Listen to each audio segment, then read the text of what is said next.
moments later. Assalamualaikum warahmatullahi wabarakatuh. Kami dari kelompok 6 yang beranggotakan Muhammad Rizky Ramadan, Muhammad Vito Alfarizi, Muhammad Izza Alfian Fauzan, dan Nasikin ingin memaparkan materi mengenai analisis kasus pembelajaran di sekolah. Langsung saja. Yang pertama itu ada A, cara meningkatkan keterlibatan siswa dalam proses pembelajaran di sekolah. 1. Ada pembelajaran aktif. Mengajak siswa untuk berpartisipasi aktif dalam proses pembelajaran melalui pendekatan seperti diskusi, proyek kolaboratif, dan permainan peran untuk mendorong partisipasi siswa secara aktif dalam memahami materi pelajaran. A. Ada diskusi. Melalui diskusi, siswa dapat berinteraksi serta saling bertukar ide terkait materi pelajaran. Diskusi yang terarah mendorong siswa untuk mengembangkan kemampuan berpikir kritis, mengungkapkan pendapat, dan dapat menjelajahi secara lebih mendalam topik yang sedang dipelajari atau yang sedang dibahas. B. Ada proyek kolaboratif. Proyek ini siswa dalam proyek-proyek memungkinkan mereka menerapkan pengetahuan yang dimiliki. Keadaan situasi nyata, proyek semacam ini mendorong ke arah kerjasama tim, komunikasi yang efisien, serta pengembangan keterampilan dalam menyesuaikan masalah. Terus yang C, permainan peran. Dengan bermain peran, siswa dapat menjalankan peran dalam situasi atau karakter tertentu. Hal ini membantu siswa memperoleh pemahaman terhadap beragam perbedaan, melatih keterampilan sosial, dan mengembangkan kemampuan empati terhadap sudut pandang yang berbeda-beda. Oke, langsung saja saya akan membahas mengenai pembelajaran aktif. Nah, dalam kasus analisis kasus pembelajaran itu yang pertama itu ada pembelajaran aktif. Pembelajaran aktif itu lebih condong ke ranah proses pembelajaran melalui sebuah pendekatan seperti diskusi. Nah, ada diskusi, ada proyek kolaboratif, permainan peran. Yang pertama itu ada diskusi. Nah, kita harus pahami dulu. Diskusi itu dapat berinteraksi antar murid sesama murid dengan murid lainnya, serta saling bertukar ide, gagasan yang ada pada individu murid tersebut. Nah, untuk apa berdiskusi? Untuk memahami materi pelajaran. Diskusi yang terarah dapat mendorong siswa untuk mengembangkan kemampuan. Nah, diskusi itu termasuk metode pertama untuk mendorong agar siswa itu mampu mengembangkan kemampuan berpikirnya, yaitu diskusi. Diskusi juga mengungkapkan pendapat, dapat menjelajahi secara lebih mendalam topik yang sedang dipelajari. Nah, berarti kalau diskusi sendiri itu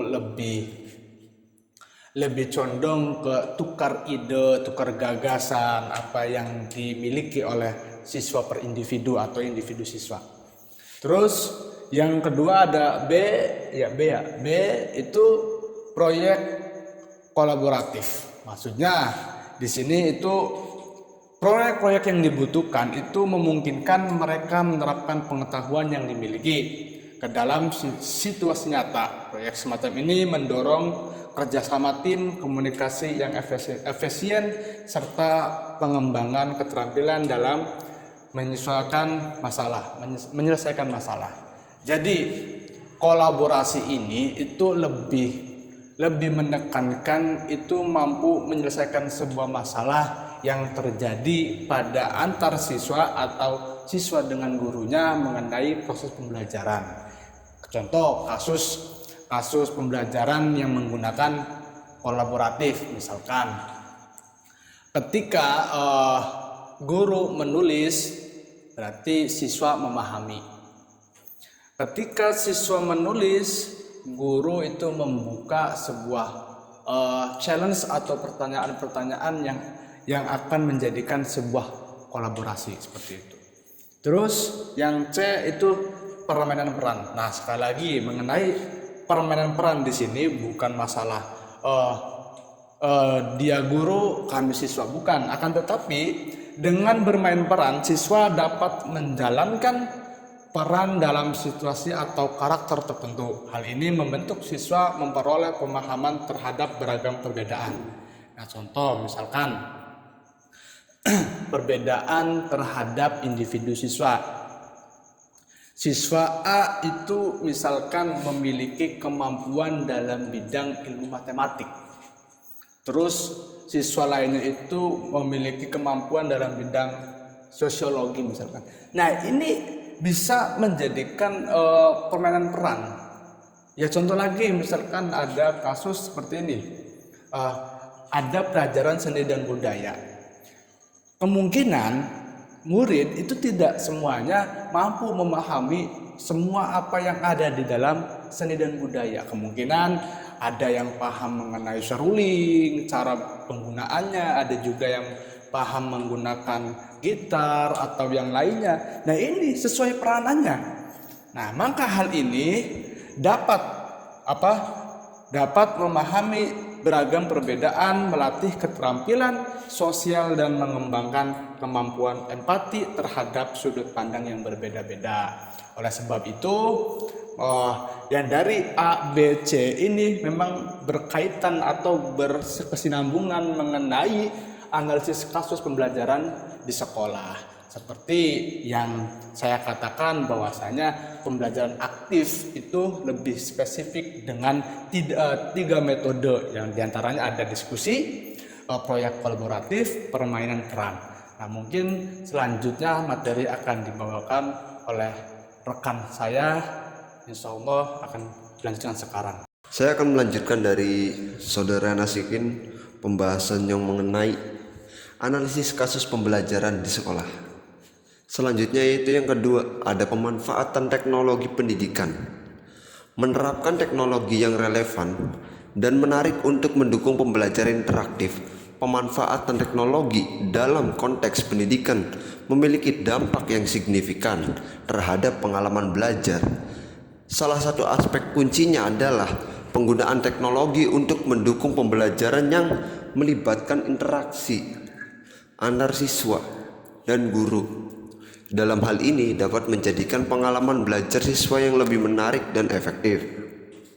Nah, dalam pemanfaatan teknologi pendidikan ini adalah suatu inovasi pembelajaran yang sangatlah penting dan kreatif, karena kita hidup dalam dunia dalam dunia teknologi yang sudah berkembang pesat. Nah, tak luput juga bahwasanya kita ini hidup di keterbukaan sosial, dan teknologi ini adalah salah satu kuncinya untuk menambah wawasan pembelajaran untuk para siswa. Teknologi ini dapat dijadikan pemanfaatan juga untuk pembelajaran dalam dunia pendidikan, seperti menggunakan aplikasi yaitu Google Meet atau Zoom. Nah, inovasi ini sangatlah efektif dalam pembelajaran di dunia pendidikan. Nah, yang ketiga ada penekanan pada keterlibatan siswa. Memberi siswa kesempatan untuk memilih topik, proyek, atau metode pembelajaran yang sesuai dengan minat dan gaya belajar yang mereka adalah kunci penting dalam memberikan pendidikan yang efektif. Nah, yang ketiga ini memberikan kebebasan kepada siswa untuk memilih topik apa yang akan dibahas, proyek dan metode pengajaran yang akan dilaksanakan untuk pembelajaran mereka. Nah, Manfaatnya dalam penekanan keterlibatan siswa ini adalah mereka bebas memilih suatu pembahasan topik yang akan dipelajari, dan mereka akan semangat karena mereka sendirilah yang akan memilih suatu pembahasan yang akan dipelajarinya. Yang keempat, ada pembelajaran berbasis masalah. Metode ini di mana siswa dapat menerapkan pengetahuan mereka dalam situasi nyata, mendorong pemikiran kritis dan kreativitas. Dalam pembelajaran berbasis masalah ini dapat mengembangkan keterampilan analisis kritis dan pemecahan masalah yang lebih kokoh. Yang keempat ini pembelajaran berbasis masalah, di mana siswa akan belajar bagaimana penyelesaian masalah yang akan dihadapinya. Jadi kebanyakan metode ini digunakan secara kerjasama atau kolaboratif, dan mereka akan dapat berkembang dalam memecahkan suatu masalah-masalah yang akan dihadapinya, dan di dunia nyata juga akan dapat cepat memecahkan masalah yang akan dihadapinya. Yang terakhir itu penilaian formatif.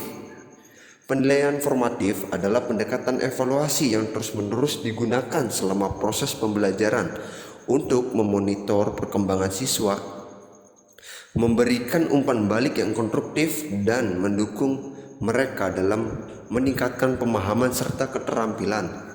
Yang kelima ini, penilaian formatif adalah pendekatan evaluasi yang terus-menerus. Jadi penilaian ini akan dilakukan oleh guru secara terus-menerus kepada siswa dalam perkembangan keterampilannya dan juga pengetahuannya.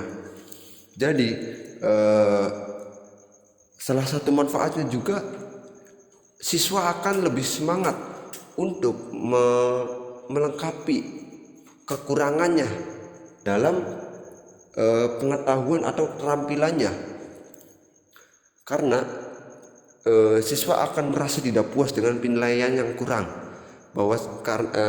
Maka dari itu juga penilaian formatif ini jadi sangat penting dalam analisis kasus pembelajaran di sekolah. Cukup saja dari saya. Terima kasih. Assalamualaikum warahmatullahi wabarakatuh. Kenalkan, nama saya Muhammad Fitra Pradana.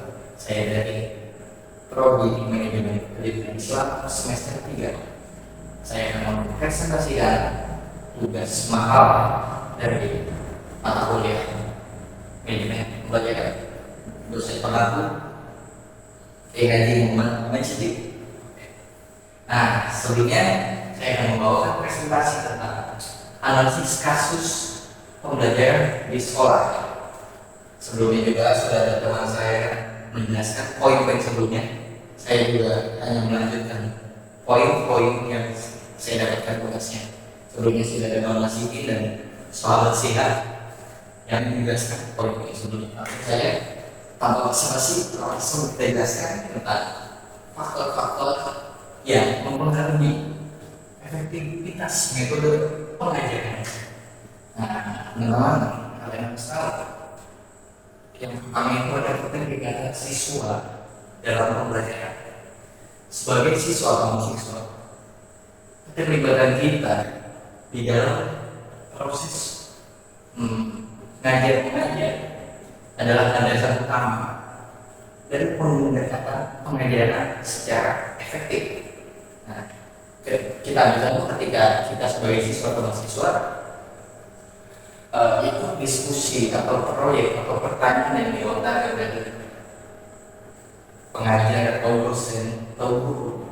Nah, ketika praktek di dalam 3 poin tadi, maka kita akan cenderung lebih mendapatkan pemahaman yang lebih dalam daripada kita yang pengalaman di pojokan.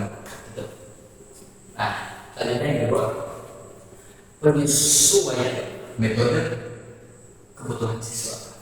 Nah, teman-teman juga harus tahu untuk mengakomodasi gaya belajar yang berbeda dibutuhkan keterampilan dan bervariasi di dalam kelas agar menyesuaikan kondisi peserta didik, suasana dan metode pembelajaran yang efektif. Nah, jadi ketika seorang pengajar atau peserta didik atau dia mengajar ingin kelasnya itu dalam tenteram dan enak dalam belajar mengajar, maka seorang pengajar harus penyesuaian metode kebutuhan siswa. Misalnya dalam metode itu siswa kurang minat baca, ini yang tentu saja tiga penggunaan teknologi yang relevan. Nah, teman-teman, penggunaan teknologi yang relevan, penggunaan teknologi juga dapat meningkatkan efektivitas dalam belajar mengajar yang memberikan akses yang lebih luas atau terhadap informasi dan cara belajar yang lebih efektif. Tidak bisa dipungkiri dunia sudah berubah, zaman sudah tidak harus mengambil buku, sudah ada HP, internet, sudah ada Google, ChatGPT, sudah ada Mobile Legends dan yang lain. Kita bisa belajar di mana pun. Dan ingat, belajar tidak hanya di ruang yang belajar. 4. Belajar kolaboratif. Nah, pembelajaran kolaboratif memiliki manfaat lebih menarik terhadap siswa. Nah, salah satu feedback untuk siswa ketika mengikuti pembelajaran atau metode mengajar kolaboratif adalah meningkatkan pemahaman. Nah, yang kedua, pengembangan keterampilan. Yang ketiga, peningkatan keterlibatan siswa. Dan keempat, meningkatkan penyelesaian masalah. Nah, yang harus teman-teman lakukan dalam buku Filosofi Teras menjelaskan ada hal-hal yang bisa kita kendalikan dan ada hal-hal yang bisa kita kendalikan.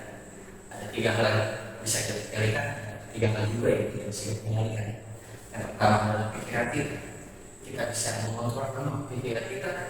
Dan yang kedua adalah kita punya kendali penuh atas diri kita sendiri. Yang ketiga adalah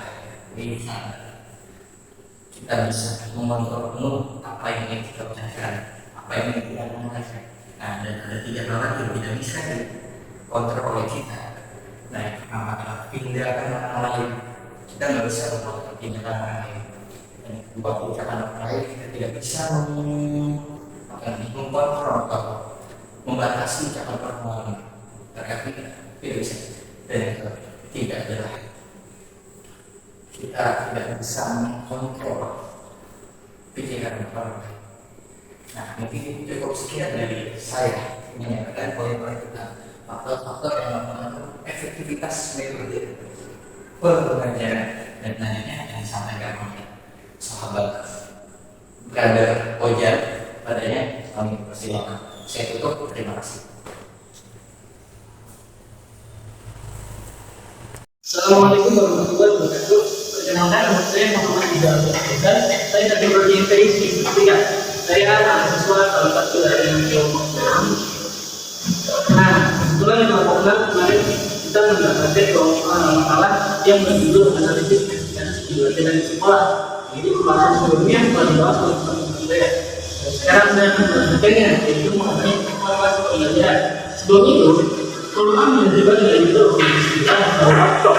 Setiap sesuatu yang dipelajari sebagai pembelajaran sekitar 20 menit, maka akan berkurang nilai pembelajarannya. Maka dari itu, alangkah baiknya sebelum kita memulai pelajaran pada ini, pembahasan pada kali ini, marilah kita awali dengan mengucapkan bersama-sama. Bismillahirrahmanirrahim. Oke, langsung ke pembahasan.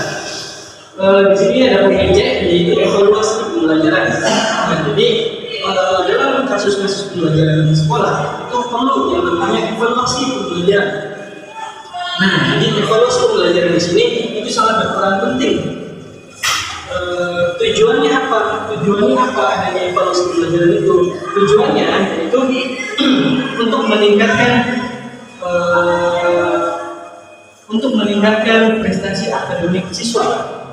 Nah, jadi evaluasi ini sangat berpengaruh untuk meningkatkan prestasi akademik siswa.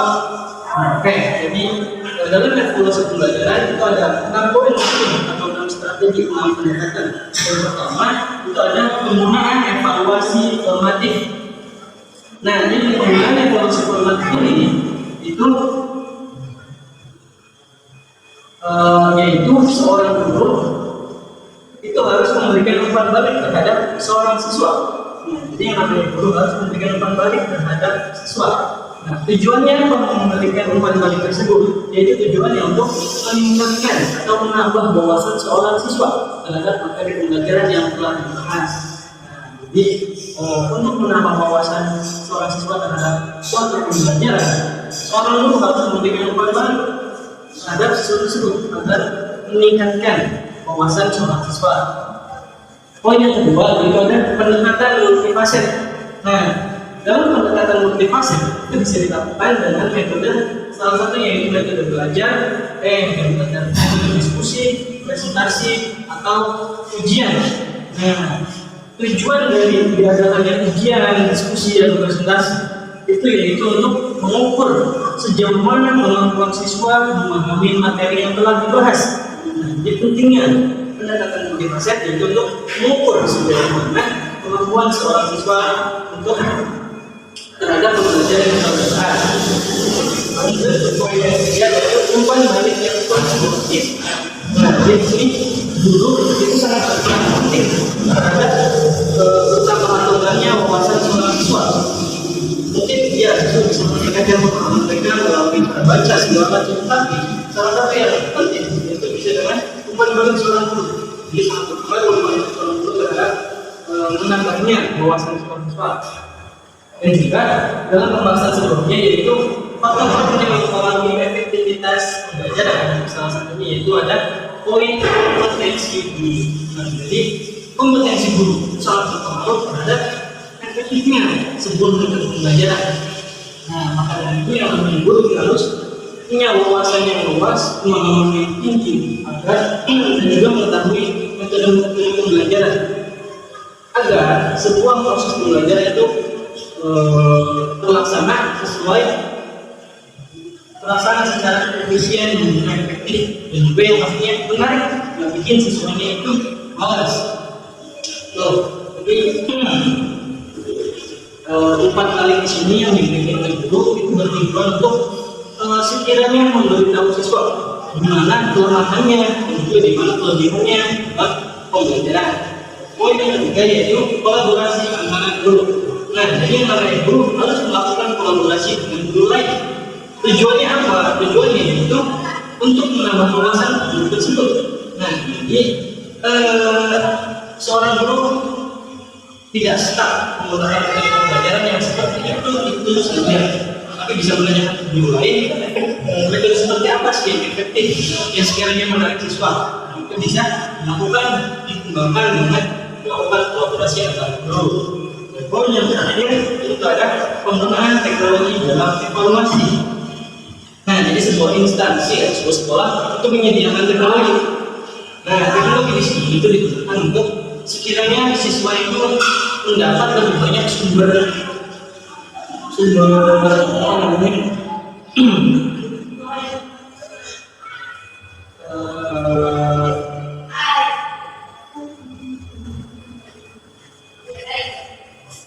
sekiranya siswa itu bisa mencari referensi lebih banyak, dapat sumber pemahaman yang lebih, yang tidak hanya ada pada buku yang baris atau LKS atau buku paket, tetapi siswa juga bisa mencari melalui teknologi yang disebar di internet. Nah, itu salah satu untungnya menggunakan teknologi. Siswa itu bisa mencari pemahaman yang lebih, yang tidak hanya terbatas pada buku yang baris atau buku paket. Juga salah satu manfaat dari penggunaan teknologi ini yaitu untuk meningkatkan adaptasi seorang siswa terhadap siswa yang lain. Nah, jadi pengaruh juga penggunaan teknologi untuk beradaptasi terhadap siswa lain. Mungkin cukup sekian yang bisa saya sampaikan. Kurang lebihnya mohon maaf. Wabillahi taufiq wal hidayah. Wassalamualaikum.